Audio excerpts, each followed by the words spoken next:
Hola mis queridos hermanos, reciban un saludo cordial. Les habla Marian César y el día de hoy vamos a mirar el por qué la diferencia entre las Biblias católicas y las Biblias protestantes en cuanto a la cantidad de libros. Debo recordarles que esta es una serie de videos en la cual estamos haciendo un curso de introducción a las Sagradas Escrituras. La lección 1 fue, precisamente se llama así, curso de introducción a las Sagradas Escrituras. La lección 2 fue la historia del canon bíblico Antiguo y Nuevo Testamento, cómo se formó el canon del Antiguo y cómo se formó el canon del Nuevo Testamento. Y la lección 3, que es esta, es por qué la diferencia entre las Biblias católicas que tienen 73 libros y las Biblias protestantes que tienen 66 libros. Así que se los menciono porque si no han visto los videos anteriores, pues les recomiendo que los vean, ya que la serie ha sido pensada de una manera que va a ir encadenando una cosa con la otra para que tengamos un mejor conocimiento sobre todos estos temas. Entonces, sin más, permítame, yo comparto rápidamente aquí la pantalla y arrancamos de una vez con el tema del día de hoy. Bueno, espero que se esté viendo bien, se esté escuchando bien. Y bueno, ahí tenemos Biblia católica o protestante. ¿Por qué la diferencia en la cantidad de libros? Arranco diciendo lo siguiente. Una de las acusaciones de nuestros hermanos protestantes cuando dialogan con un católico, en especial uno no formado en la fe y en las escrituras, pues es acusar a la Iglesia Católica de haberle agregado 7 libros a la Biblia. Esto porque ellos utilizan unas Biblias que tienen 66 libros y nosotros utilizamos unas Biblias que tienen 73 libros. De hecho, aquí pongo esta imagen, pongo Biblia Católica, 73 libros. Posteo una imagen de la versión de la Biblia de Jerusalén, que de hecho aquí tengo mi Biblia personal. Aquí sí logran ver, esta Biblia de acá es mi Biblia personal, la Biblia de Jerusalén. Y esta también es mía, obviamente, pero es la versión Reina Valera, que es la que posteo acá. Es la versión más usada por los protestantes, que tiene 66 libros. Entonces, como podemos ver, hay una diferencia de 7 libros en ambas y es lo que yo quiero que tratemos de entender el día de hoy, por qué se da esta situación. Arranquemos diciendo que son 7 libros, hablando de libros completos, son 7 libros que son estos que están acá. Son Tobías, Judith, 1 y 2 de Macabeos, Sabiduría, Sirásida o Eclesiástico, que es el mismo, y el libro de Barut. También unas adiciones en griego del libro de Esther. Y ustedes van, por ejemplo, y miran de Esther 10:4 al 16:24. Eso no lo van a encontrar en la Reina Valera o en las Biblias protestantes. En cambio, en la Biblia católica sí. Y las adiciones griegas del libro de Daniel, que están, por ejemplo, la oración de Azarías, Daniel 3:24-50. Está el himno de los 3 jóvenes, Daniel 3:51-90. Está la historia de Susana, Daniel 13. Y está la historia de Bel y el dragón, que son Daniel 14.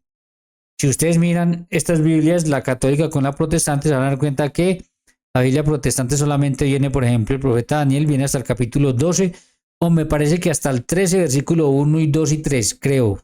Bueno, ahí sí no debía haber revisado, pero no van a encontrar ni el 13 completo, ni el capítulo 13 completo, ni el versículo 14 completo. Eso no lo van a encontrar. Esas son las diferencias que hay en cuanto a libros. Ojo, yo no estoy hablando de diferencias en cuanto a la traducción, sino de diferencias en cuanto a libros. Y como se pueden dar cuenta, mis queridos hermanos, pues esto todo pertenece al Antiguo Testamento. Porque nos vamos a dar cuenta que el Nuevo Testamento no tenemos ningún inconveniente entre católicos y protestantes. Gracias a mi Dios no, aunque Martín Lutero parecía que quería que sí, pero eso lo vamos a ver más adelante. Entonces vuelvo y repito, esto que están viendo ustedes en pantalla, los que alcanzan a ver, no sé desde dónde están viendo, pero los que alcanzan, es la diferencia que hay en cuanto a libros y algunas adiciones griegas al libro de Esther y de Daniel en las Biblias católicas y protestantes. Y recuerdo nuevamente que todo eso pertenece al Antiguo Testamento. Aquí hay unas imágenes que tomé simplemente para mencionarles que es muy importante para entender este tema que ustedes vean la lección 2 sobre la formación del canon bíblico, Antiguo y Nuevo Testamento, porque ahí profundicé mucho en detalle todas estas cosas. Aquí solamente las tomo y las menciono así por encima. Recordarles que cuando nosotros pensamos en el judaísmo, creemos que el judaísmo es todo el pueblo de Israel y no. El judaísmo se refiere sobre todo después de la división de Israel, tanto Reino del Norte, capital Samaria, como Reino del Sur, capital Jerusalén, pues el judaísmo se refiere sobre todo aquí a la tribu de Judá, que es la que está en la parte de abajo, cuya capital es Jerusalén. Que ellos quedaron divididos después de Salomón en 2 reinos, yo eso todo se los expliqué con la Biblia la vez pasada, y que hubieron unos que fueron llevados a Siria como esclavos y nunca regresaron, otros que fueron a Babilonia y regresaron unos pocos, la mayoría no regresaron, otros que fueron a Egipto, esto para mostrar que el pueblo de Israel no era solamente, esto es un mapa político, donde cuando llegaron ellos a la tierra prometida, pues Dios les distribuyó la tierra y a cada uno le dio un lugar, entonces aquí le dio a Aser, a Neftalí, a Manasés, etc. Luego ellos se dividen en Reino del Norte y Reino del Sur, y luego algunos van afuera de lo que era el Reino de Israel y nunca regresan. Entonces era para eso, se los expliqué detalladamente para decir que cuando hablamos de Israel no podemos pensar solamente ni en los judíos que pertenecen al Reino del Sur, tribu de Judá, ni en los del norte, las otras tribus de Samaria y todo esto, ni solamente en ellos, sino que también tenemos que pensar en los judíos de la diáspora o dispersión, que son aquellos judíos que creen en el mismo Dios de los judíos, que viven la ley, pero que están fuera de su país, que están en otros lugares. Y es muy importante porque, como veremos más adelante, pues esto tiene muchísimo que ver con el por qué unos libros de más y unos libros de menos en la Biblia. Es más, por aquí tengo unos apuntes importantes porque recuerden que dijimos que los judíos que regresaron nuevamente a Jerusalén, que fueron poquitos, se encerraron en sí mismos, se dedicaron a pelear con las demás naciones, en vez de llevarles esa ley de Dios a esas naciones, se dedicaron a pelear con ellas, se encerraron en sí mismos, pensaban que solamente el hebreo era la lengua en la cual Dios podía hablar, rechazaban todos los escritos en otras lenguas, sobre todo en griego, que fue un pueblo que los dominó también a ellos y era la lengua predominante en el tiempo de más o menos desde el año 331, cuando los griegos pues dominan a Jerusalén y al pueblo de Israel, hasta el año 70 después de Cristo, cuando ya fueron dominados por los romanos, etc. Entonces, estos ultranacionalistas se encierran en sus 4 paredes. Dios se ve obligado a llevar su ley por medio de una manera no como lo hubiera querido, y es que fuera el mismo pueblo de Israel el que llevara su ley a las naciones, sino que de alguna manera permitiendo que fueran llevados como esclavos y como personas que fueron a esos países y que no regresaron y se quedaron viviendo la ley de Dios allá. Fue así entonces como, entonces ahí podemos ver nosotros y vamos a ver con toda claridad que el problema, esto de hecho es un repaso, el problema del por qué la falta de estos 7 libros en esas Biblias simplemente es un problema de región y es un problema de idioma. Ojo, el problema de fondo es un problema de religión y es un problema de idioma, no es más. Eso es lo único, el único problema ahí. Gracias a esos judíos de la dispersión o diáspora, que estaban por varias partes y que estuvieron en Egipto y allí vivían la ley de Dios, pues hubo en el siglo II antes de Cristo un faraón egipcio amante de las artes y de la cultura, y él quiso tener en su gran biblioteca una copia de las escrituras judías. Y para eso este se llamaba Ptolomeo II Filadelfo. Aquí está. Entonces él quería tener en su biblioteca, en su gran biblioteca en Alejandría, en Egipto, pues una copia de las escrituras judías. Él pide al sumo sacerdote de Jerusalén que le permita a unos sabios judíos ir a traducir esas escrituras que estaban en hebreo y alguna que otra en arameo, que así era como se las enseñaban los judíos a su pueblo allá en la diáspora. Quiso tenerlas escritas también en griego. le pide permiso al sumo sacerdote y el sumo sacerdote se dice que mandó 6 de cada tribu, es decir, mandó 72 ancianos, de ahí la traducción de los sabios, de ahí el nombre de la Septuaginta. Ellos hacen esta traducción y le agregan también algunos acontecimientos que sucedieron después, que siguieron sucediendo en el pueblo, pero que ya se escribieron en griego. Total que cuando nuestro Señor Jesucristo viene, pues la Septuaginta está conformada por 46 libros. Era muy importante porque esta Septuaginta en griego, esta traducción ya en griego, pues fue usada por todos los judíos helenistas o judíos de la diáspora, que eran aquellos que, los helenistas son aquellos que de habla griego, o aquellos que pues estaban por la dispersión. Ellos empezaron a usar estas escrituras en griego. Entonces es muy importante y tiene muchísimo que ver en esto. Es un repaso de lo de la semana pasada, pero que necesito hacerlo para que podamos entender lo que estamos tratando el día de hoy. Llegados a este punto, a la Septuaginta, entonces vamos a mirar ahora sí el panorama que se encuentra nuestro Señor Jesucristo cuando viene. Porque todo lo que hemos dicho hasta el momento tiene que ver con el Antiguo Testamento. Entonces vamos a mirar el panorama que se encuentra nuestro Señor Jesucristo cuando viene. Y el panorama que Él se encuentra es el siguiente, miren. Los judíos o el pueblo de Israel estaba completamente dividido en cuanto a qué libros eran inspirados y cuáles no. Podríamos decir que ellos no tenían un canon definido para todo el pueblo de Israel, fueran los de la diáspora o fueran los de Jerusalén o fueran los que estaban en el norte en Samaria.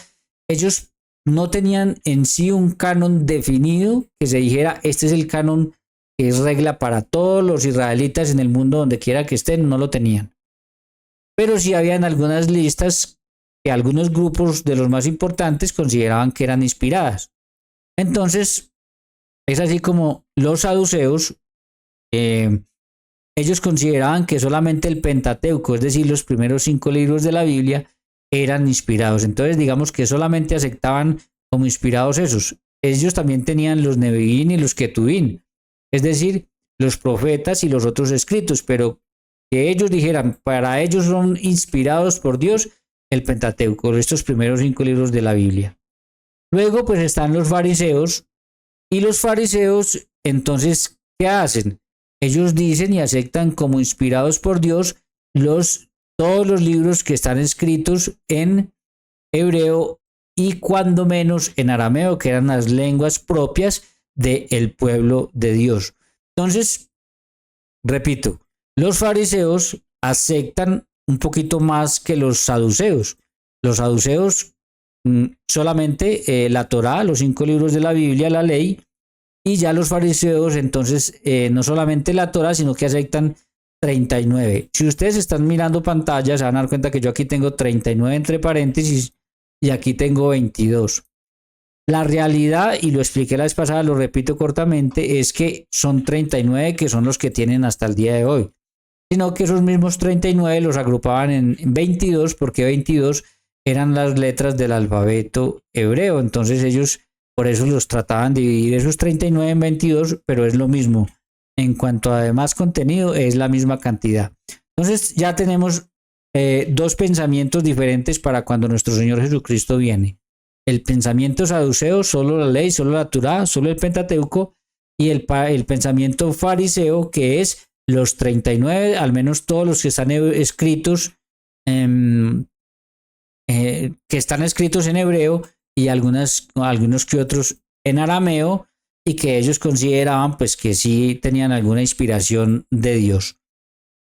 Luego teníamos otro más, y es el de los judíos de la dispersión o de judíos de la diáspora, todos aquellos, no solo judíos, cuando hablo de judíos, aquí sí me refiero a israelitas, tanto los del norte, que hablen griego, como los que están en Siria, como los que están en otras partes del mundo en la dispersión, que hablan griego.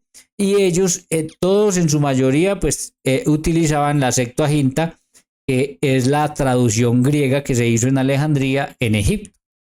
Yo no estoy diciendo, y tengan mucho cuidado con esto, que cada judío tenía esto en sus casas. No, eso lo tenían los rabinos en sus sinagogas, y se las enseñaban al pueblo ahí.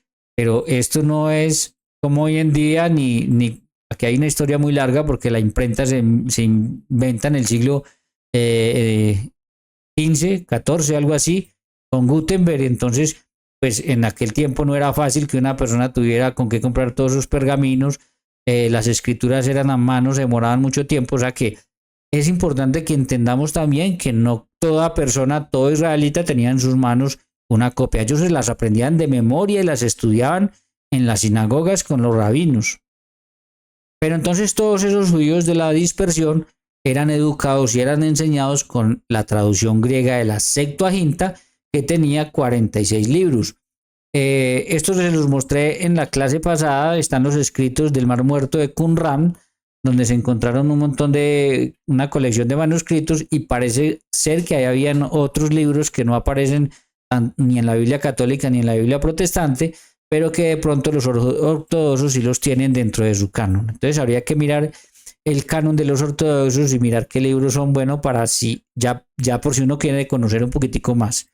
Pero quedémonos con lo real. Lo real es que había división, y dentro de esa división pues estaban los saduceos con una cantidad de libros, los fariseos con otra cantidad de libros que consideraban inspirados, y pues digamos los judíos de la dispersión o de la diáspora que consideraban otra colección de libros inspirados. Listo. Ese es el panorama que se encuentra nuestro Señor Jesucristo cuando Él viene. Les dije la vez pasada porque yo considero que fue el mismo Dios, el mismo Señor Jesucristo y el Espíritu Santo quienes optaron para que la iglesia y los apóstoles pues aceptaran el canon de la Septuaginta. Eso sí, recomiendo vean el video anterior, que ahí está la explicación, pero ahora solo quiero mostrar el panorama del momento. ¿Listo? Ahora vamos al Nuevo Testamento. Pues en cuanto al Nuevo Testamento, para cuando nuestro Señor Jesucristo viene, por pura lógica, no existe un Nuevo Testamento. No existe. ¿Por qué? Porque el Nuevo Testamento narra el nacimiento, la vida y la obra de Jesús de Nazaret, su ministerio evangélico, etc. Y la obra de la iglesia primitiva. Y como eso apenas está comenzando, eso apenas está sucediendo, pues obviamente no existe Nuevo Testamento. Es una cuestión de pura lógica. Por eso es que entre los protestantes y católicos no hay diferencias en cuanto al canon del Nuevo Testamento. Las diferencias están en cuanto al canon del Antiguo Testamento. Para ambos, tanto protestantes como católicos, son 27 libros los libros del Nuevo Testamento, el canon del Nuevo Testamento, que dicho sea de paso fue escrito entre los años 50 y 100 de la era cristiana, es decir, después de Cristo. Él muere en el año 33, el primer escrito aparece hacia el año 49-50 con San Pablo y se termina de escribir hacia el año 100. ¿Listo? Entonces, frente al Nuevo Testamento no hay Nuevo Testamento. Es una historia que apenas está comenzando a escribir. Obviamente no me voy a poner a mencionar aquí el nacimiento y el cumplimiento de las profecías de cuando nace nuestro Señor Jesucristo, etcétera. Pero sí voy a mencionar algo que me parece muy importante, porque si no partimos del hecho de que estamos hablando hasta este momento solo del Antiguo Testamento y no del Nuevo porque no existe, entonces pues vamos a confundirnos y no vamos a entender nada. Bien, si nosotros vamos al Evangelio de San Marcos capítulo 3 versículo 13, ya nuestro Señor Jesucristo ha nacido, ya se ha narrado todo eso, ya Él empieza su ministerio y mire lo que hace. Marcos 3:13, después subió al monte y llamó así a los que Él quiso y vinieron a Él, y estableció a 12 para que estuvieran con Él. Obviamente que al estar con Él van a aprender una doctrina, una enseñanza de Él, y para enviarlos a predicar. Y luego sigue dando el nombre de los 12, y yo pongo aquí en total 12 porque quiero resaltar lo siguiente. Recordemos que el pueblo de Israel estaba conformado por las 12 tribus, que eran los 12 hijos de Jacob, y estaba Efraín y Manasés, que eran hijos de José, y Jacob los acepta como hijos. Entonces toman una tribu, y no está la tribu de Leví porque es la escogida para el servicio al templo de Dios, que siempre va a estar unida a la tribu de Judá. Total que cuando hablamos del pueblo de Israel hablamos de 12 tribus, y por eso también entonces vemos que nuestro Señor Jesucristo, cuando empiezan a hacer la iglesia, Él escoge a 12. ¿Por qué? Porque la iglesia va a ser el nuevo pueblo de Dios, y al ser el antiguo pueblo de Dios de 12 tribus, pues el nuevo pueblo de Dios va a ser sobre los 12 apóstoles. Luego tenemos que nuestro Señor Jesucristo pues cumple con todo su ministerio, llevó el evangelio, llevó la predicación, llevó la buena noticia, hizo todo lo que tenía que hacer, fue a la cruz, murió, resucitó, etc. Después de que Él hace todo eso, que ya ustedes lo encuentran en los evangelios, tenemos que decir que nuestro Señor Jesucristo no mandó ni ordenó escribir a nadie. Repito, nuestro Señor Jesucristo no mandó ni ordenó escribir a nadie. Ustedes no encuentran en los evangelios que nuestro Señor Jesucristo haya dicho que escribieran algo de lo que Él enseñó a estos 12. No. ¿Qué fue la orden que les dio? Ir y enseñar oralmente lo que Él les había enseñado a ellos. Entonces, vimos cómo los llama para que estén con Él y para enseñarles y para enviarlos a predicar. Y ya cuando los envía, dice así, Mateo 28, 19 al 20, dice, por tanto, id y haced discípulos a todas las naciones, bautizándolos en el nombre del Padre, del Hijo y del Espíritu Santo, y enseñándoles que guarden todas las cosas que yo os he mandado. ¿Qué cosas deben enseñar ellos? Pues las cosas que nuestro Señor Jesucristo les enseñó a ellos y los mandó a llevar al mundo entero, pero ojo, no por escrito, sino oralmente. Y también esto está respaldado con algo que ya les había dicho en Lucas 10, 16, que es el que a vosotros oye, a mí oye, y el que a vosotros desecha, a mí desecha. Entonces nuestro Señor Jesucristo se la jugó con esa iglesia, por eso también le da el Espíritu Santo para que la acompañe, para que esa iglesia vaya al mundo y le enseñe al mundo lo que Él les enseñó a ellos durante el tiempo que estuvo con ellos. Entonces, vuelvo y repito, no hay Nuevo Testamento porque como podemos ver, es una historia que apenas se está comenzando a desarrollar, que apenas se está comenzando a escribir y que se está llevando al mundo entero de forma oral, porque así fue como lo quiso y lo deseó nuestro Señor Jesucristo. Además, de esa manera lo ordenó. Hacia el año 70, entonces Jesús muere hacia el año 33, la iglesia recibe Pentecostés los apóstoles y ellos se van a diferentes partes del mundo. Después les muestro cada uno dónde fue. Se fueron a diferentes partes del mundo pues a cumplir con el mandato de nuestro Señor Jesucristo, a llevar esa buena noticia, ese evangelio. Hacia los años 49-50 se empieza a escribir lo que es el Nuevo Testamento. Eso no fue de la noche a la mañana. Quiten esa idea de que eso era como hoy en día, mandar a imprimir y ya. No, quiten esa idea. Simplemente escribir, se demoraba años una persona escribiendo algo. Pues imagínense para escribir pues toda la Biblia, imagínense todo lo que era. Entonces hacia el año 50 más o menos aproximadamente se empieza a escribir el Nuevo Testamento y se termina de escribir hacia el año 100. Los cristianos entonces están por el mundo entero convirtiendo a un montón de personas oralmente, por la predicación oral. Eso sí tenían las escrituras del Antiguo Testamento para demostrar que Jesucristo era el Mesías prometido, porque se cumplían en él las profecías del Antiguo Testamento. Eso sí es verdad, pero en cuanto al Nuevo Testamento, es una historia que apenas se está escribiendo. En el año 70 sucede algo que es trascendental, y fue que los romanos paganos de los Césares. ¿Y por qué insisto en esto de romanos paganos de los Césares? Porque hay personas que cuando se habla de romanos confunden completamente los términos y de historia están 0.0. 0.0, porque una cosa son, nosotros tenemos que entender que desde que nuestro Señor, desde el año 70 a.C., los romanos paganos de los Césares dominaban a Jerusalén, a todo Israel. Los tenían subyugados. Nuestro Señor Jesucristo muere y resucita y los apóstoles se van al mundo entero y forman una iglesia así en Roma, pero en ese momento los romanos paganos de los Césares seguían adelante haciendo todas sus porquerías, persiguiendo a los cristianos, persiguiendo a quienes se les antojaba. Y cuando se habla de romanos hay que mirar muy bien de qué fecha estamos hablando, porque la gente, y con malicia y con mentiras, con engaños de los protestantes, como siempre están acostumbrados, entonces relacionan a los romanos paganos de los Césares con la iglesia de Roma.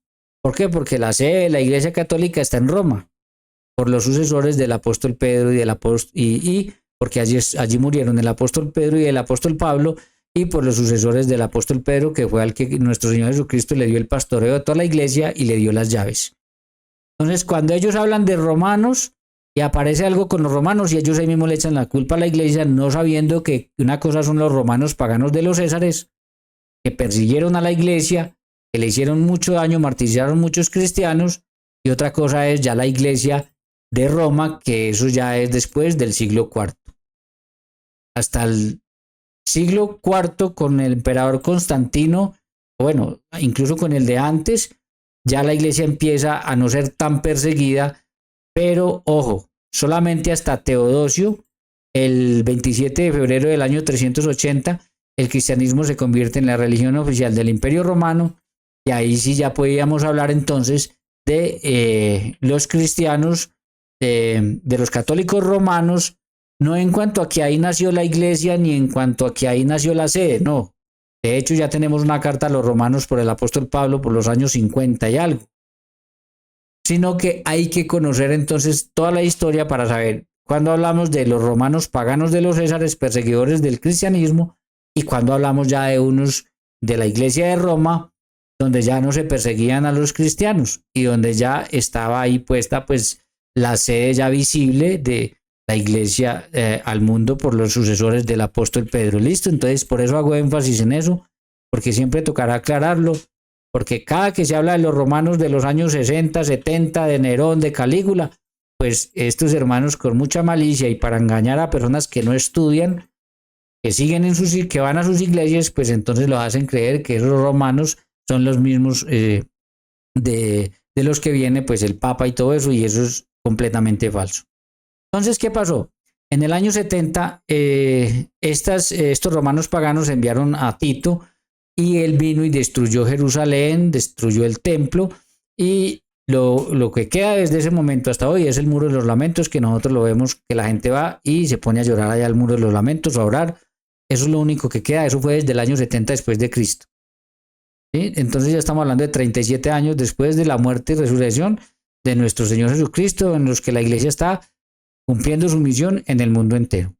Con esto entonces tenemos el siguiente panorama hacia el año 70. Presten mucha atención. Los cristianos que son considerados una secta por los judíos y son perseguidos por ellos, pues llevan 37 años, contamos hasta el año 70 que fue derribado Jerusalén y el templo, llevan 37 años llevando el evangelio y creciendo por todo el mundo. Y aunque hay algunos escritos, recuerden que los escritos del Nuevo Testamento se empiezan hacia el año 50 y se terminan hacia el año 100. Entonces hacia el año 70 ya tenemos unos escritos, faltan otros. El evangelio se sigue llevando al mundo entero, pero oralmente, como lo ordenó nuestro Señor Jesucristo. Con eso entonces ya llegamos a lo siguiente. ¿Por qué? Porque después del año 70, cuando es derribado el templo y es derribada Jerusalén, pues los judíos que están muy mal, están destrozados, están derrumbados, tratan de sobreponerse a esta situación. Y unos rabinos fariseos se reunieron en Yamnia a finales del siglo I, hacia el año 95 más o menos. Una de las cosas que hicieron allí fue definir el canon para ellos inspirado. Recordemos que ellos eran ultranacionalistas y puritanos y que solo consideraban el hebreo como la lengua de Dios. Y como era de esperarse, en este concilio donde ellos sacan un canon para ellos de libros inspirados, pues aceptaron solamente los escritos que estaban en hebreo y si mucho en arameo. Y ahí salió entonces la Tanaj, que es la Biblia hebrea, que tiene 39 libros. Cuando ustedes buscan y dicen cuántos libros tiene la Biblia hebrea, se van a encontrar que se llama la Tanaj y tiene 39 libros. Era de esperarse de que si este concilio fue hecho por unos rabinos fariseos y algunos miembros del Sanedrín, pues era de esperarse de que ellos, como les mostré en el cuadro que tengo aquí nuevamente, que se los mostré también anteriormente, era de entenderse que ellos no iban a aceptar como inspirados, sino pues los 39 libros que ellos consideraban, porque estaban escritos en hebreo y cuando mucho en arameo algunos. ¿Listo? Para que tengamos eso en cuenta. Entonces, esto fue en el año 95 después de Cristo. Estábamos hablando de unos 60 años después de la muerte y resurrección de nuestro Señor Jesucristo. Y frente a eso tenemos, pues, no hay mucha información sobre esto de Yamnia, pero se dice que fue un sínodo o reunión para reorganizarse, pero también para hacerle frente a los cristianos, a quienes consideraban una secta. Recuerden que nosotros los cristianos éramos considerados por los judíos una secta, eso está en la Biblia, a la cual culpaban por la destrucción de Jerusalén, ya que el emperador Nerón, eso es historia, ustedes lo pueden buscar, el emperador Nerón aproximadamente hacia el año 64 incendió a Roma, se incendió su misma ciudad, su misma capital, para culpar a los cristianos y perseguirlos. Y los romanos paganos de los Césares fueron y destruyeron a Jerusalén para debilitar no solamente a los judíos, sino también para debilitar a los cristianos. Se dice que en ese concilio nuestro Señor Jesucristo lo trataron de bastardo, es decir, de hijo ilegítimo. Recuerden que los judíos simplemente no aceptaron que Jesucristo era el hijo legítimo de Dios, entonces lo consideraban un bastardo. Eso fue en esa reunión hacia el año 95 en Jaunia por los rabinos fariseos. Se dice que para la escogencia de su canon, porque yo tengo que hablar aquí del canon judío y luego del canon cristiano para que entendamos entonces por qué se da la diferencia de esos libros que les mostré al principio. Entonces se dice que para la escogencia de este canon, la Tanaj, Biblia hebrea con 39 libros, ellos pusieron los siguientes criterios. Y presten atención a los criterios porque son importantes. Primero, que hubiera una copia del libro en cuestión que se supiera que fue escrito hasta tiempos de Edras, es decir, antes del año 400 o por ahí hasta el 350. Recuerden que estas fechas es muy difícil darlas muy exactas. ¿Por qué? Porque los escritos en hebreo y si mucho en arameo fueron hasta el año 400 o 350 antes de Cristo. Entonces, cuando ellos ponen este criterio, pues ellos tienen ya la intención de que todo lo que sea escrito en griego, que fue la lengua predominante después de esa época, pues va a quedar por fuera. Eso por pura lógica se va a entender. Es decir, cuando ellos se sientan y ponen los criterios, dentro de los criterios ya viene definido lo que van a hacer. Entonces los criterios los ponen porque los tienen que poner, pero ya dentro del criterio ya uno sabe lo que van a hacer y es que los libros que estén escritos en griego van a quedar por fuera. Eso ténganlo por seguro. Recuerden nuevamente que hacia el año 331 hacia acá, ellos fueron dominados por los griegos, el mundo entero fue dominado por los griegos y esa fue la lengua oficial hablada por muchos en el mundo. Listo, sobre todo por los judíos de la diáspora. 2. Que dichas copias estuvieran escritas en hebreo o cuando menos en arameo, pero no en griego. La lengua de la cultura invasora que ellos odiaban y además era la lengua de los escritos cristianos. Es muy importante que nosotros entendamos que la lengua de los escritos cristianos fue el griego. Y vamos a ver ahorita. ¿Listo? Entonces ya con este segundo criterio ellos siguen reafirmando la posición de dejar por fuera pues todo lo escrito en griego. ¿Sí? Ahí ya nosotros vamos entendiendo porque hay unos libros que no están dentro del canon de ellos y son las conclusiones que después aceptan los protestantes. Bueno, sigamos adelante. 3. Que tuvieran un mensaje considerado como inspirado o dirigido al pueblo de Dios. En este caso, solo para ellos, el pueblo judío. Recuerden que ellos pensaban que Dios era solamente de ellos, que la lengua de Dios era solo el hebreo y por tanto, pues entonces, al poner esta condición, pues obviamente ya están acabando con todo lo que ellos no consideraban puro, que era lo demás. Recordemos que ellos eran ultranacionalistas y que creían que el hebreo era el idioma de Dios, que odiaban el griego y no consideraban legítimo pueblo de Dios los israelitas de la dispersión o helenistas. Siempre los consideraron unos contaminados. Que no consideraban a los cristianos pueblo de Dios sino una secta y los escritos de los cristianos hacia el año 95 que ya se estaban terminando de escribir eran en griego. Con esto tenían la intención de sacar esos 7 libros. Ya estos libros tenían un lenguaje, porque estos libros tenían un lenguaje muy parecido al que predicó Jesús, como lo veremos más adelante. Esos libros tenían un mensaje muy parecido al que utilizó nuestro Señor Jesucristo. Con esto entonces llegamos a lo que les pongo aquí grande, que es casi que lo que podríamos reafirmar de este tema y es, por eso es que siempre se ha dicho que el problema es un problema de región y sobre todo de idioma. De región, ¿por qué? Porque como está en esta imagen de aquí arriba, en esta imagen, Los judíos, que son los de la tribu de Judá, cuya capital era Jerusalén, pues consideraban que Dios era exclusivamente para ellos, no más. Que el hebreo era la única lengua de Dios. Consideraban a los del reino del norte, capital Samaria, ya contaminados. Por eso desde allá viene esa pelea entre los judíos y los samaritanos, que vemos en los evangelios aquella mujer que habla con Jesús. Y todavía consideraban peor aquellos que se habían ido a la dispersión, que estaban en Siria, en Babilonia, o que estaban en Egipto, o que estaban en otros países. Todavía los consideraban peor.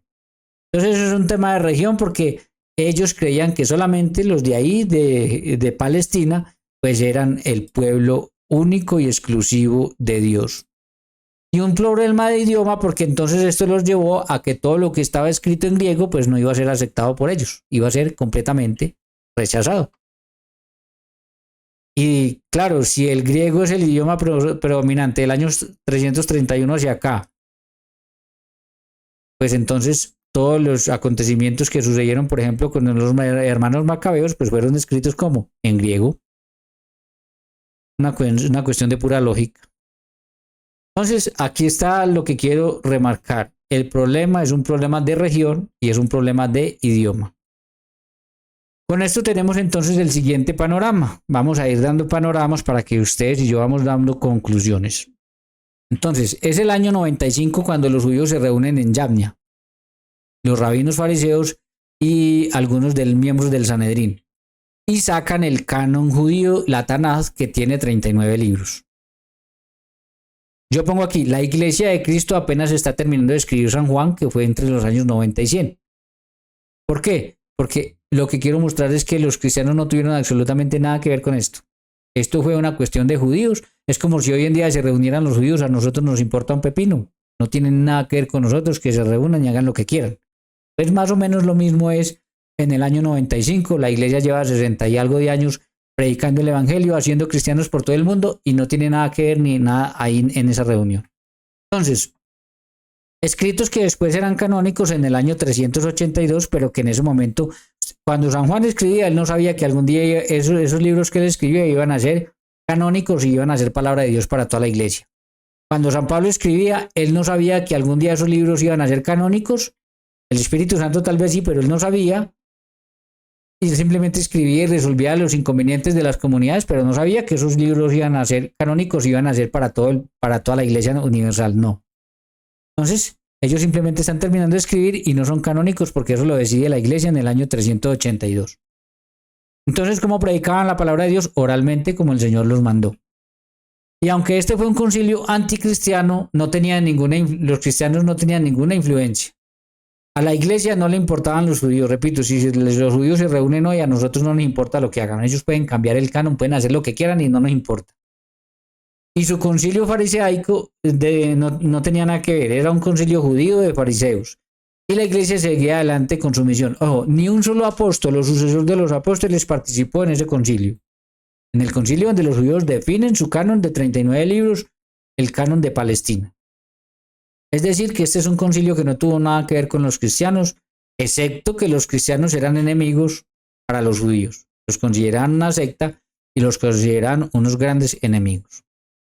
Esto dio como resultado, repito, en el año 95, no podemos olvidar las fechas. Esto dio como resultado que los 46 libros del canon de Alejandría o la Septuaginta, los judíos sacaran 7 libros, algunas adiciones del libro de Esther y Daniel que ya les mostré al principio, y quedó la Tanaj o la Biblia hebrea con 39 libros. Las razones por las cuales quedaron esos libros por fuera son las siguientes: que fueron escritos durante el tiempo en que los griegos, imperio romano pagano, dominaron a Israel. Que habían sido escritos en griego, lengua oficial de los helenistas o judíos de la dispersión y de los cristianos, ya que los cristianos tenían sus escritos sobre los evangelios y las enseñanzas de Jesús en griego y ellos odiaban a los cristianos, me refiero a los judíos, los odiaban profundamente, incluso a San Pablo lo consideraban un traidor, que eran libros muy cercanos a Jesús. Otra de las cosas es que estos libros los hacían ver claramente a los judíos como los culpables de la muerte de Jesús, el Hijo de Dios, tal y como lo muestra claramente Sabiduría 2.12, y siguientes, que lo vamos a ver un poquito más adelante. Y además que Jesús en los evangelios hizo muchas referencias a estos libros y los mismos San Pablo y los apóstoles. Este es un tema que yo les voy a traer a ustedes posiblemente después de donde voy a coger todas las citas bíblicas que tanto nuestro Señor Jesucristo como San Pablo y los demás apóstoles tomaron de estos 7 libros que faltan en las Biblias protestantes, como una forma de mostrarles a ustedes que nuestro Señor Jesucristo los usó y que los apóstoles los usaron. Ahora miremos un ejemplo nomás de cómo el libro de la sabiduría muestra claramente que allí se culpaba a los israelitas de la muerte de nuestro Señor Jesucristo, a los judíos. Vamos, por ejemplo, Sabiduría 2:12 en adelante. Miren lo que dice. Tendamos trampas al justo, es decir, a Jesús. Recuerden que esto fue antes de que viniera nuestro Señor Jesucristo. Entonces, lo que está en negro lo puse yo, lo que está en rojo es texto bíblico. Entonces dice así, tendamos trampas al justo, porque nos molesta y se opone a nuestra manera de obrar.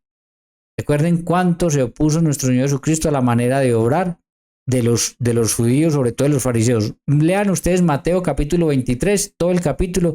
Ahí Jesús les dice sepulcros blanqueados, les dice que ponen cargas pesadas a las personas, pero ellos no mueven un dedo, etc. Y ahí se está cumpliendo claramente lo que decía este libro acerca de nuestro Señor Jesucristo. Dice, nos echen cara las transgresiones a la ley. Ustedes pueden leer Mateo 12, 11, 12, donde ellos ponen, Jesús les pone, porque están haciendo algo que no se debía hacer el sábado, Jesús pone en comparación que si un animal se va a un pozo, ellos no van a sacarlos y con eso incumplen la ley. Entonces vemos cómo nuestro Señor Jesucristo les echa en cara que cuando a ellos les convenía, hacían las cosas, pero cuando no les convenía, todos se excusaban en la ley de por qué no lo hacían. Incluso para hacer cosas buenas con las personas se excusaban en la ley. Decían, no, es que la ley hoy no me lo permite. Pero cuando era para conveniencia de ellos, entonces ahí sí se pasaban la ley, como decimos nosotros, por aquí en Colombia, por la galleta, y hacían las cosas y las justificaban. Entonces nuestro Señor Jesucristo les reprochaba todas esas cosas. Dice, nos reprocha las faltas contra la enseñanza recibida. Ustedes pueden leer Mateo 15, del 1 al 9, donde los acusa de invalidar los mandamientos de Dios por seguir doctrinas de hombres. Dice, versículo 13, Él se gloria de poseer el conocimiento de Dios y se llama a sí mismo Hijo del Señor. Si ustedes miran Juan 14:13, Juan 5:18-19, Juan 5:26, ustedes se van a dar cuenta que ahí él decía que era Hijo de Dios. Versículo 14, es un vivo reproche contra nuestra manera de pensar y solo su presencia nos resulta insoportable porque lleva una vida distinta de los demás y va por caminos muy diferentes. Toda la vida de Jesús fue un ir en contra de la forma como vivían los religiosos de aquella época, fariseos, saduceos, en fin. Fue un ir en contra de ellos, ¿sí? A tal punto que les hizo dar tanta rabia que siempre ellos andaban buscando la forma de eliminar y de matar a nuestro Señor Jesucristo. Versículo 16, nos considera como algo vaciado y se aparta de nuestros caminos de las inmundicias. Se peleó con los fariseos, se peleó con los saduceos, etc. Él proclama dichosa la suerte de los justos. Nuestro Señor Jesucristo habló del cielo, de ir a vivir con el Padre. Eso está Mateo 25, 31, 46, de cuando va a separar a unos y van al cielo, otros al infierno, etc. Entonces, les reprocha a ellos, ya los judíos a lo mejor para ese momento, o de pronto no lo tenían muy claro, o no creían en eso. Jesús hablaba de eso abiertamente. Él se jacta de tener por Padre a Dios. Vimos cómo Jesucristo, ahí están las citas, Juan 14:13, Juan 5:18-19, Juan 5:26, donde él decía que era hijo de Dios y ellos decían que se jactaba, que ese se iba a jactar de ser hijo de Dios y ellos no lo podían aceptar. Versículo 17, veamos si sus palabras son verdaderas y comprobemos lo que le pasará al final, porque si el justo es hijo de Dios, él le protegerá y lo librará de las manos de los enemigos. Si ustedes miran, por ejemplo, Mateo 27:40, le van a decir, si eres hijo de Dios, bájate de la cruz. Entonces lo están poniendo a prueba, a ver si es verdad que Dios lo va a proteger. Dice, pongámoslo a prueba con ultrajes y tormentos para conocer su temple y probar su paciencia. Condenémoslo a una muerte infame, ya que él asegura que Dios lo visitará. Miren todos los textos donde Jesús muere en la cruz del Calvario y verá que eso fue terrible y fue infame. Y todo eso estaba profetizado que pasaría por el mismo pueblo de Israel. Entonces ahí muestra claramente cómo el pueblo de Israel iba a ser culpable de la muerte de nuestro Señor Jesucristo. Entonces imagínese usted que en el año 90 los judíos, imagínese usted que en el año 90 pues los judíos lleguen a dejar este libro como canónico. ¿Qué va a pasar? Pues lo que va a pasar es simplemente que van a estar aceptando ellos mismos que ellos son los culpables de la muerte de Jesucristo, el que los cristianos consideramos el Mesías y el Salvador, el que tenía que venir y que ellos rechazaron. Ahí vemos una razón clara de por qué ellos tenían que rechazar estos escritos. No solamente porque estaban escritos en griego, sino porque los acusaban, como este texto los acusaba a ellos de la muerte de nuestro Señor Jesucristo, y ellos, obviamente, al no aceptar a Jesucristo como el Mesías, pues tenían que rechazar y dejar a estos libros por fuera. Eso es una cuestión de pura lógica. Pero esto lo hicieron los judíos y nosotros no somos judíos ni seguimos a los judíos. Nosotros somos cristianos y debemos de aceptar son las conclusiones de la iglesia. Ahora miremos lo que dice el escritor, versículo 21. Así razonan ellos, pero se equivocan porque su malicia los ha enceguecido. Recuerden que incluso nuestro Señor Jesucristo dijo, son ciegos que guían a otros ciegos, Mateo 15, 14. No conocen los secretos de Dios, no esperan retribución por la santidad, ni valoran la recompensa de las almas puras. Parece ser que los judíos habían perdido ya eso, ya no creían en nada de eso. Dios creó al hombre para que fuera incorruptible y lo hizo imagen de su propia naturaleza, pero la envidia del demonio entró la muerte en el mundo y los que pertenecen a él tienen que padecerla. Recuerden que en Juan 8:44 Jesús los llamó a los que no creían en sus palabras hijos del demonio.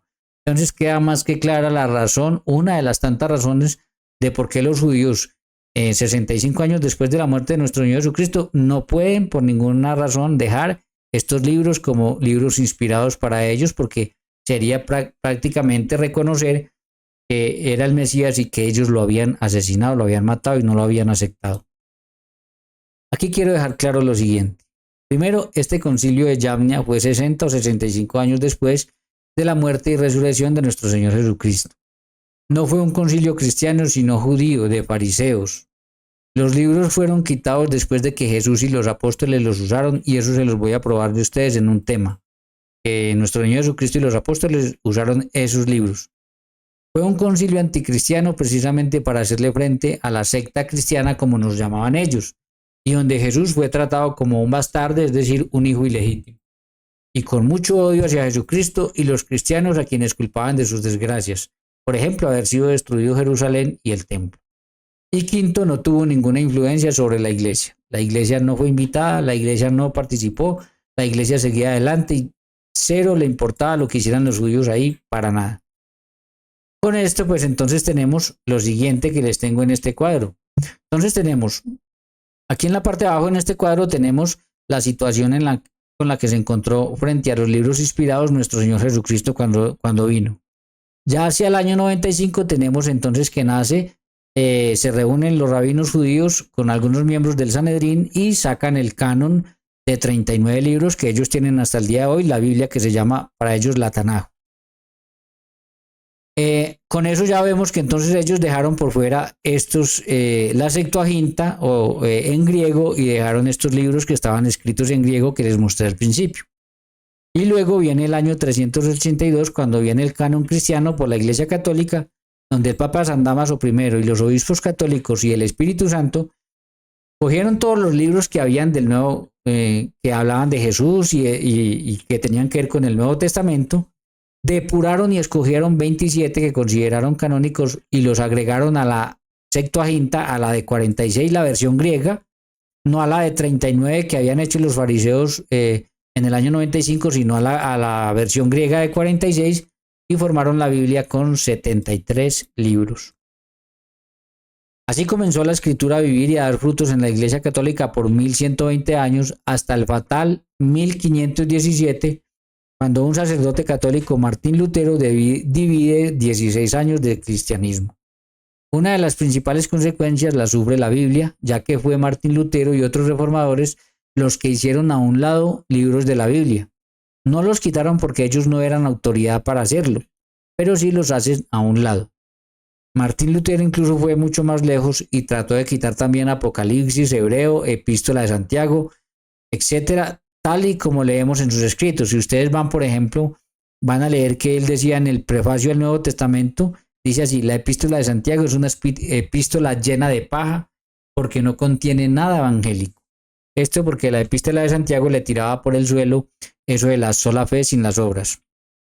¿Qué decía él del Apocalipsis? Decía así: a mi parecer el libro de Revelaciones o Apocalipsis no tiene ningún indicio de carácter apostólico o profético. Cada quien puede hacer su propio juicio de este libro. Personalmente le tengo antipatía y para mí esa es razón suficiente para rechazarlo. Eso era lo que decía Martín Lutero de estos libros. Después cogemos a Martín Lutero y miramos un poquito más. Ojo, como ellos no eran autoridad para quitar estos libros, los podían hacer a un lado y rechazarlos, pero no eran autoridad para quitarlos.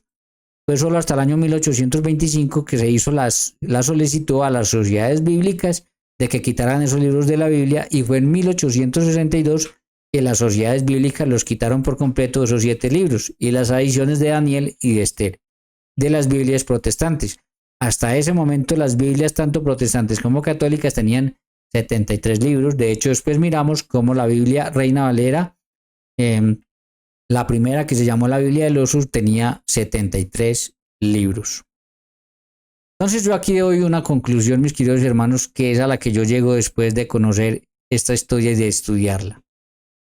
Mi conclusión es la siguiente: con esto entonces la Iglesia Católica no le agregó 7 libros a la Biblia, sino 27 libros que son los del Nuevo Testamento, ya que fue el Papa San Dámaso I quien hacia el año 382 convocó a todos los obispos de varias regiones, les pidió traer los libros que tuvieran en cada lugar, y con la ayuda de ellos, los obispos asistentes y el Espíritu Santo depuraron y decidieron que eran inspirados 27 libros, que los añadieron a la Septuaginta, y quedó la Biblia definida por la Iglesia Católica, la Iglesia de Cristo, con 73 libros.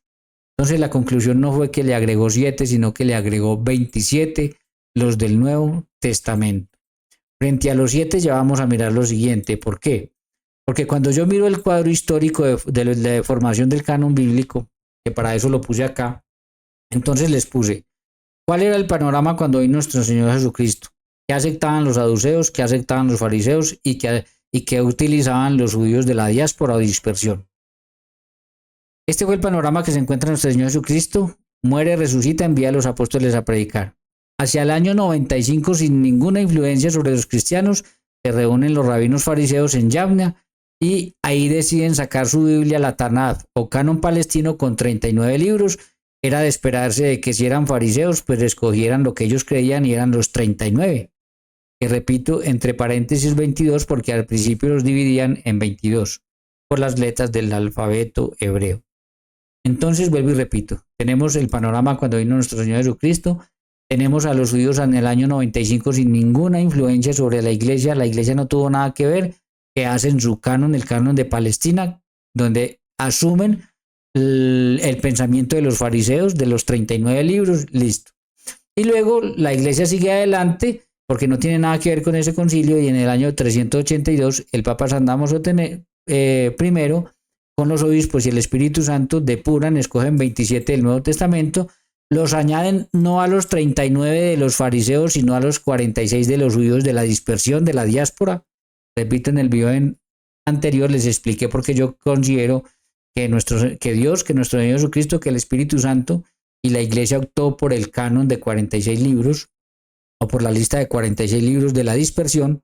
Ahí lo pueden ver. Entonces, ¿qué hace la Iglesia? Suma los 27 que acaba de escoger como canónicos a los 46 de la Septuaginta y forma la Biblia con 73 libros. La historia nos va a contar que después Martín Lutero pues acepta los 27 del Nuevo Testamento, aunque habla mal de algunos y los quiere quitar, pero acepta por completo las conclusiones de Yavnia, que no es un concilio cristiano y no tiene nada que ver con la Iglesia, que tiene más que todo que ver con fariseos, y deja la Biblia protestante con 66 libros. Ese es el panorama. Ahora miremos lo siguiente. Estos libros son llamados deuterocanónicos y se llaman así porque provienen de la palabra griega deuteros, que significa segundo, y canónicos, que significa perteneciente a un canon o regla. Entonces quiere decir del segundo canon. Ahora, déjenme, me devuelvo. Deuterocanónicos quiere decir del segundo canon. Así los llaman los protestantes y por eso los llaman deuterocanónicos. Pero presten atención a lo siguiente, mis queridos hermanos, miren. Ellos los llaman del segundo canon porque ellos toman como referencia el canon del año 95, este de los fariseos, de los rabinos fariseos, contra el de la iglesia del año 382. Si nosotros miramos, fue primero el del año 95 de los rabinos fariseos. Aunque no fue cristiano y no tuvo nada que ver, fue primero. Si lo comparamos con el de la iglesia que fue en el año 382, entonces primero fue este. Entonces los llaman deuterocanónicos porque no están en el canon de Palestina, que fue el del año 95, pero están en el canon de la iglesia que fue en el año 382. De ahí viene el nombre de deuterocanónicos, del segundo canon. Pero la realidad, después de que estudiamos y conocemos todo lo que yo les he mostrado, es que la verdad es que esos libros no son deuterocanónicos. Esos libros realmente son protocanónicos o canónicos. ¿Por qué? Porque cuando nosotros miramos, esos libros son mucho antes del canon del 95 de los judíos. Si ustedes miran, esos libros pertenecen a la Septuaginta, que es de mucho antes de nuestro Señor Jesucristo. Por eso para mí son más bien protocanónicos y no deuterocanónicos. Repito, deuterocanónicos del segundo canon es si lo tomamos con el canon con la reunión de Yavnia, que no es cristiana, es anticristiana. Y por eso los protestantes los llaman así, o los judíos los llaman así. Pero si los miramos bien, son antes protocanónicos porque son de la Septuaginta, que son de antes del 95, cuando sacaron la Tanaj, el canon de Palestina, los fariseos, los rabinos fariseos. O simplemente para mí son canónicos. ¿Por qué? Porque cuando la iglesia en el año 382 dice que para la Biblia van a ser los 46 de la diáspora y los une a los 27 del Nuevo Testamento y dicen este es el canon, entonces para mí son canónicos. Yo solamente les quiero contar toda la historia para que ustedes la sepan. Pero si a mí me preguntan por esos 7 libros, para mí son canónicos. ¿Por qué? Porque los definió la iglesia con la autoridad que tenía para definir, incluso con la misma autoridad con la que definió todo el Nuevo Testamento. Define que esos son canónicos y se acabó. Y se acabó porque yo soy obediente a la iglesia, no a los judíos. Por eso soy cristiano, si no me hacía judío.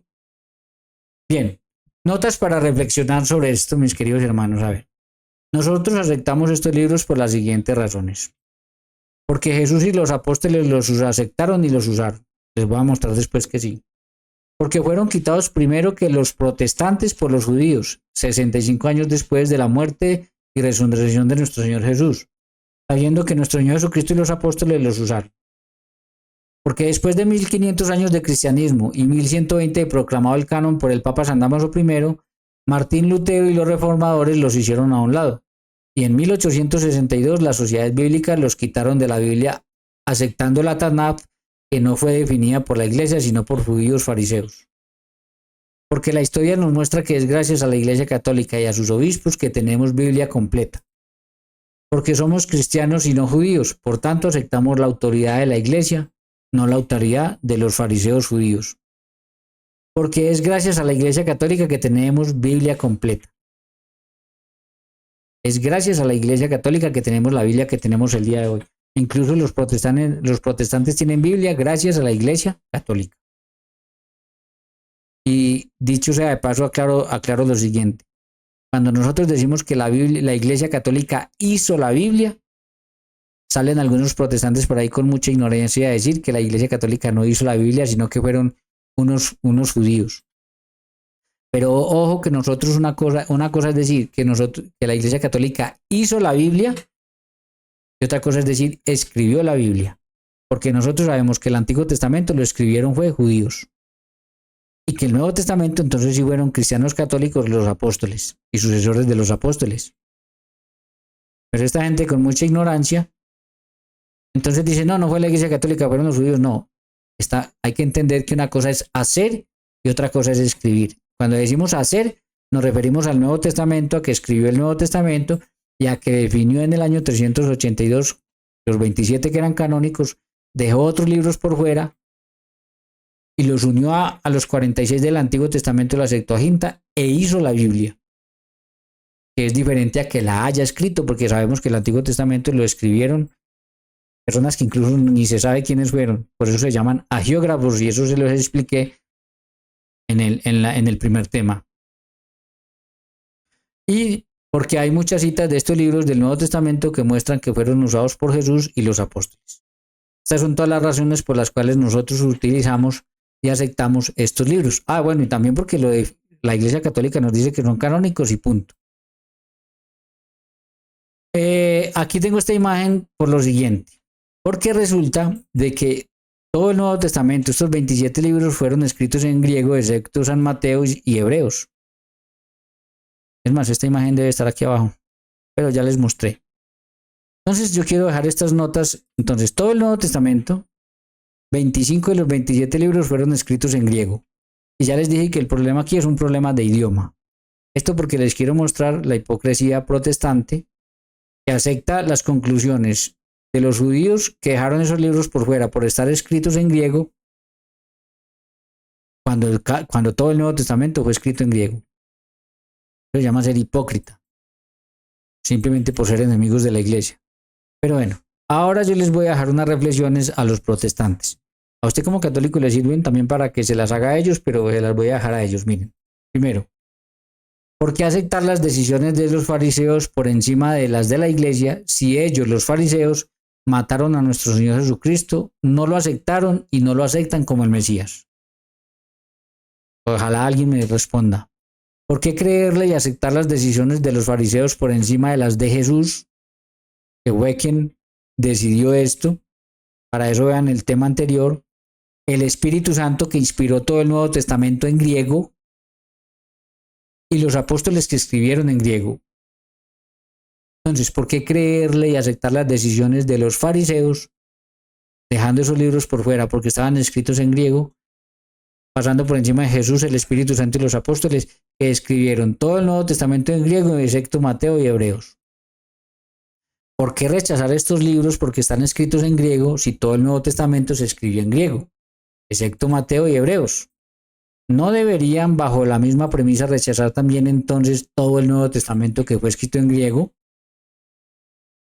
Si la conclusión a la que se llega con esto es que esos libros están por fuera de las Biblias protestantes, porque los judíos los sacaron por estar escritos en griego, entonces ¿por qué aceptan el Nuevo Testamento si el Nuevo Testamento fue escrito en griego?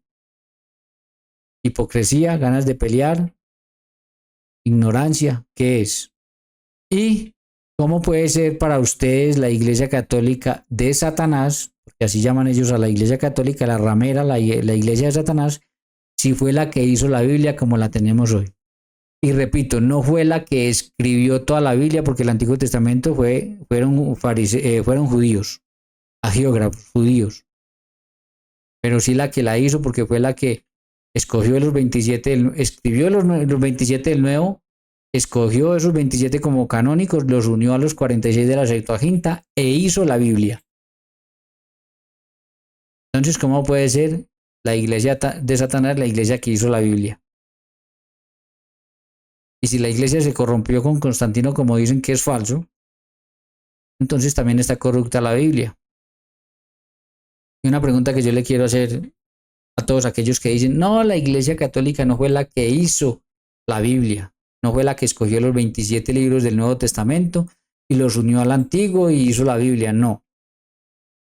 Entonces, por favor, que alguien me responda esta pregunta o que me diga, deme el día, la fecha, el año, los nombres de los pastores protestantes que se reunieron en un concilio, que cogieron todos los escritos del Nuevo Testamento, depuraron, sacaron los 27 que tenemos el día de hoy como canónicos y le dijeron al mundo, esto es palabra de Dios para toda la iglesia cristiana. Démenlo, no existe. Van a morir buscándolos porque no existen. Fue el Papa San Dámaso I con obispos católicos con presencia de San Agustín y San Jerónimo. Pero no fueron los pastores protestantes, que además ni existían. Todos esos herejes aparecen después de Martín Lutero, reviviendo todas las herejías que la iglesia primitiva combatió. Entonces, cuando un protestante les diga a ustedes, no, eso no lo hizo la Iglesia Católica, fue la Iglesia Cristiana, dígale, regáleme el nombre de los pastores que se reunieron, la fecha, qué dijeron, qué concluyeron, sobre todo la fecha, y no existe. Es que es más, ni siquiera después de la reforma se han reunido para hacer su canon. El canon que tienen fue hecho por la Iglesia Católica. Y les duele en el alma, pero es así. Es así. Lo que pasa es que ellos, con tanto odio por la Iglesia Católica, con lo hipócritas que son, que dicen que la Iglesia Católica es del demonio para sacar católicos a que se vayan a diezmar a sus iglesias, para que los enriquezcan. No a todos, pero a una gran mayoría. Saco muy poquitos de ahí. Entonces se lo pasan hablando más de la Iglesia Católica, de la Iglesia que les dio una Biblia y gracias a la cual tienen Biblia. Entonces, mis queridos hermanos, yo no sé si ustedes llegan a la misma conclusión. Escríbanme en los comentarios a qué conclusión llegan ustedes. Si los católicos le agregaron los 7 libros o si los católicos le agregaron los 27 del Nuevo Testamento y simplemente asumieron el canon de la Septuaginta. ¿Y quiénes están en un error? Si nosotros o los protestantes que deciden aceptar las conclusiones de unos fariseos, enemigos de Jesús, que lo mataron, que se reunieron sin presencia de ningún apóstol y sacaron su canon y listo. Dígame lo que quiera, hágame la pregunta que quiera, si le puedo responder. Yo no mantengo casi tiempo de estar mirando eso, pero a veces miro y bueno, respondo algunas cositas, saludo, para tratar de estar conectado con ustedes, pero es tanto lo que tengo que hacer. De hecho, me demoro para subir los videos porque les trato de profundizar todo lo que más pueda para traerles a ustedes un buen material. Pero aún así, si tienen una pregunta, déjenmela ahí y con gusto la investigaré y les respondo. Ya les dejo a ustedes que saquen sus propias conclusiones. La mía es muy clara. La Iglesia Católica le agregó no 7, sino 27 libros y asumió 7 libros que eran de los que tenían la Septuaginta, los judíos de la diáspora, dispersión, que usó nuestro Señor Jesucristo, que usaron los apóstoles, que el Espíritu Santo inspiró muchas citas de ahí cuando inspiró el Nuevo Testamento, que lo inspiró en griego, que fue precisamente el problema por el cual dejaron esos libros por fuera.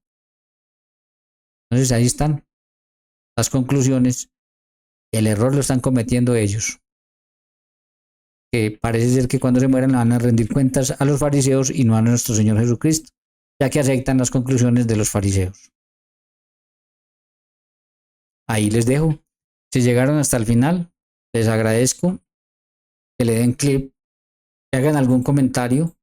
Si no se han suscrito, suscríbanse, toquen la campanita y denle a la campanita a todas, así cuando yo suba un nuevo video ustedes se programan y lo ven. Y otra de las funciones de la campanita es que no se les pierda el canal.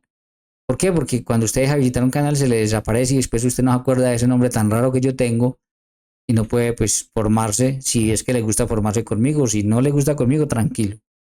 Pero si nos quiere apoyar, hágalo. Pero lo más importante aquí, mis queridos hermanos, es que usted comparta este material con familiares, amigos, conocidos, en todos los grupos para que les lleguemos a un montón de personas. Y nos saquemos eso de la cabeza de que como que nuestro Señor Jesucristo andaba por ahí y tenía un secretario detrás que iba escribiendo todo y todo quedaba de una vez escrito. Esa idea de que nuestro Señor Jesucristo mandó a predicar con Biblia y Él no mandó a predicar con Biblia. Esa idea de que todo era tan fácil que simplemente era decirlo y ya como hoy en día usted habla por acá y un computador le escribe lo que usted está diciendo, entonces usted no tiene ni que escribir. Esa idea de que existía la imprenta, no existía la imprenta, se escribía a mano, demorado, en unos rollos, unos pergaminos que eran caros, solamente gente pudiente los podía tener. Nos tendremos que quitar un montón de ideas de la cabeza, pero en honor a la honestidad y a la verdad, para eso es que hacemos esto, para que nos vayamos quitando todas esas cosas y nos demos cuenta que fue muy diferente y así podamos llegar a una verdad. Así que bueno, estén pendientes, no se les olvide, es una serie que estoy haciendo, Introducción a las Sagradas Escrituras, lección 1, curso de Introducción a las Sagradas Escrituras, lección 2, formación del canon bíblico Antiguo y Nuevo Testamento, lección 3, porque es la diferencia entre las Biblias católicas y protestantes en cuanto a la cantidad de libros, y vamos a seguir haciendo más y más, y todo lo que haga va a tratar de dividirlo, así sea una temática, en lecciones, para después recomendar si alguien tiene alguna pregunta, bueno, vea la lección tal, que ahí se lo explico. Eso es lo que quiero hacer. Entonces, sin más, mis queridos hermanos, bienvenidos a los nuevos suscriptores del canal. Recuerden que tengo un canal solo para reacciones, diálogos y debates que se llama Reacciones con la Biblia. Denle una visitadita por allá también. Aquí solamente va a ser este tipo de material, formación bíblica. En el otro sí van a ser las reacciones, todo eso. Entonces, al que le gusten las dos cosas, pues se suscribe a los dos. Al que le guste solamente reacciones, se va al de reacciones. Al que le guste no solamente enseñanza y profundización en la Biblia, sino reacciones, pues va a los dos. Ahí ustedes escogen. Van a tener para todo y siempre va a ser fundamentado desde las Sagradas Escrituras, desde la palabra de Dios. Siempre va a ser así. Entonces, bienvenidos a los nuevos suscriptores, que Dios los bendiga, gracias por estar aquí y espero de verdad, de corazón, que este material les sirva y les ayude a clarificar. Sin más, mis queridos hermanos, a ver, me salgo rápidamente de acá. Sin más entonces, mis queridos hermanos, que Dios los bendiga, un abrazo y nos vemos más adelante con lo que sigue este tema, porque todavía no hemos terminado, todavía faltan cosas por ver, todavía faltan por ver las citas bíblicas de los libros que faltan en las Biblias protestantes que usó nuestro Señor Jesucristo, tomó referencias de ellos que usaron los apóstoles, que usó San Pablo. Todavía falta que hablemos de qué fue lo que pasó realmente con Martín Lutero, qué decía él sobre los libros. En fin, todavía faltan varias cosas. Todavía falta que hablemos de la sola escritura, porque la sola escritura es más falsa que una moneda de cuero. Eso de la Biblia y solo la Biblia y nada más que la Biblia, dejando por fuera la tradición y la iglesia, es falso. De hecho, ya ustedes se pueden haber dado cuenta en lo que les he contado, que eso no tiene ningún asidero, porque no fue con una Biblia en mano que nuestro Señor Jesucristo mandó a enseñar, sino oralmente lo que Él les enseñó a los apóstoles. Y así se sigue siendo incluso hasta el día de hoy. Entonces, todo eso falta, pero bueno, estén pendientes que va a ser una lista de reproducción para que cuando ustedes se la recomienden a alguien o cuando la quieran ver completa, ya que esté lista y digan, yo quiero volver a repasar todo esto y lo quiero ver completo, pues pongan todos los videos uno tras del otro y tengan toda la formación completa. Sin más, un abrazo grande, que Dios los bendiga y nos vemos en una próxima ocasión.